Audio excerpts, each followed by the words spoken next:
पुण्यामधील पुरंदर आंतरराष्ट्रीय विमानासाठी भूसंपादनाचा दर निश्चित केला जाणार आहे। विमानतळासाठी आतापर्यंत 1215 हेक्टर जमिनीची तसंच नकाशाबाहेरील 240 हेक्टर जमिनीची संमती मिळालेली आहे।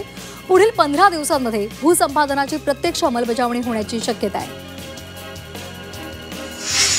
पुणे परिमंडळामध्ये 177 कुष्ठरोगी आढळलेले आहेत। कुष्ठरोग तपासणी मोहिमेच्या पहिल्या 8 दिवसांमध्ये पुणे परिमंडळामध्ये 1,17,00,000 नागरिकांची तपासणी करण्यात आली आहे। यापैकी 35,000 जण संशयित आढळलेले आहेत, तर 177 रुग्ण कुष्ठरोगी आढळलेले आहेत। विशेष आरोग्य पथकं घराघरामध्ये तपासणी करतात आणि रुग्णांना वेळेवर उपचार देत आहेत। पुण्यामध्ये हेल्मेट न वापरणाऱ्या सरकारी कर्मचाऱ्यांविरोधात कारवाई करण्यात आलेली आहे।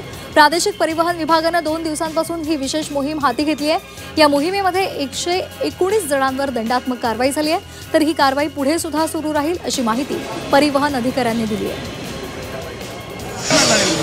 पिंपरी चिंचवड महापालिकेकडून इंद्रायणी नदी सुधार प्रकल्पाला गती मिळाली आहे। महापालिकेच्या पर्यावरण विभागानं या संदर्भात निविदा प्रसिद्ध केली आहे। 4.5 कोटींची ही निविदा आहे। इंद्रायणी प्रदूषण मुक्त करण्यासाठी नदी सुधार प्रकल्प फायदेशीर ठरणार आहे।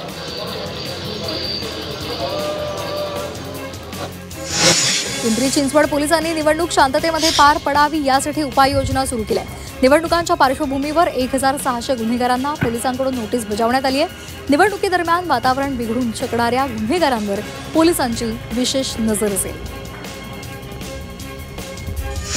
नाशिक महापालिकेच्या प्रारूप मतदार याद्यांवर 3,500 हरकती प्राप्त झालेल्या आहेत। मतदार याद्यांमधील प्रचंड घोळामुळे राजकीय पक्ष आणि उमेदवार त्रासलेत, तर हरकतींसाठी शासनानं मुदतवाढ दिल्यामुळे महापालिका प्रशासनाला दिलासा मिळाला आहे। नाशिकच्या येवल्यामध्ये राष्ट्रवादी काँग्रेस शरदचंद्र पवार पक्षाकडून 6 उमेदवार नगरसेवक पदासाठी देण्यात आलेत। या उमेदवारांच्या प्रचारासाठी खासदार भास्कर भगरे यांनी येवल्यामध्ये सभा घेतली। यावेळी राष्ट्रवादी काँग्रेसचे ज्येष्ठ नेते माणिकराव शिंदे, राष्ट्रवादी काँग्रेस शहराध्यक्ष योगेश सोनवणे तसंच इतर सर्व प्रभागामधले उमेदवार उपस्थित होते। नाशिकच्या येवल्यामध्ये नगरपरिषद निवडणुकीसाठी राजकीय पक्षांनी कंबर कसली। या ठिकाणी अपक्षांनी सुद्धा राजकीय पक्षांपुढे मोठं आव्हान उभं केले, तर सर्व पक्षांकडून जोरदार प्रचार करण्यात येतोय। या प्रचाराच्या रॅलीमध्ये युवकांसहित ज्येष्ठ नागरिक आणि महिलांचा सहभाग पाहायला मिळतो। नाशिकच्या येवल्यामध्ये निवडणुकीची रणधुमाळी सुरू झाली आहे। या ठिकाणी राष्ट्रवादी काँग्रेसकडून प्रचार सुरू असून भुजबळ कुटुंबीय सुद्धा प्रचारामध्ये सहभागी झाले, तर माजी खासदार समीर भुजबळ यांच्या रॅली आणि सभांना चांगला प्रतिसाद मिळतो। नाशिकमध्ये एनए परवानगी संदर्भात त्या प्रक्रियेमध्ये होणारे गैरव्यवहार रोखण्यासाठी जिल्हाधिकाऱ्यांनी निर्णय घेतलेला आहे। 1 डिसेंबरपासून एनए परवानगीची संपूर्ण प्रक्रिया ऑनलाईन पद्धतीने राबवली जाणार आहे। यानंतर कोणतेही ऑफलाईन अर्ज स्वीकारले जाणार नाही। प्रक्रिया पारदर्शक करण्यासाठी ही सेवा पूर्णतः डिजिटल केली जाणार आहे।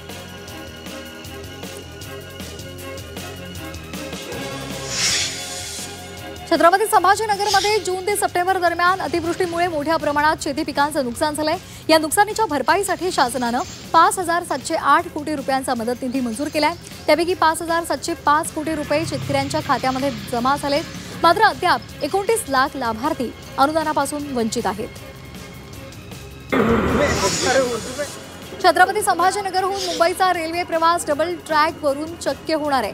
छत्रपती संभाजीनगर अंकाई रेल्वे मार्गाच्या दुहेरीकरणाच्या कामाला गती मिळाली आहे, तर रूळ टाकण्याच्या कामाला सुद्धा आता सुरुवात झाली आहे। जून 2027 पर्यंत हे काम पूर्ण करण्याचं लक्ष्य रेल्वेनं ठेवलंय। छत्रपती संभाजीनगरात दुचाकी चोरी प्रकरणामध्ये कारवाई झालेली आहे। नशेच्या आहारी गेलेल्या एका विद्यार्थ्यानं गुन्हेगारांसोबत मैत्री करून दुचाकी चोरीचे धडे घेतले होते आणि त्यानंतर या विद्यार्थ्यानं 14 दुचाकी चोरलेली आहेत। या प्रकरणामध्ये 3 आरोपींना अटक झालेली आहे।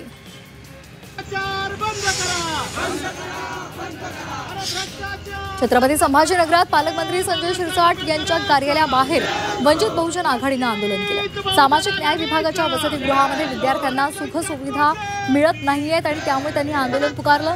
विद्यार्थ्यांना केवळ आश्वासन नको तर मदत करा अशी मागणी त्यांनी केली।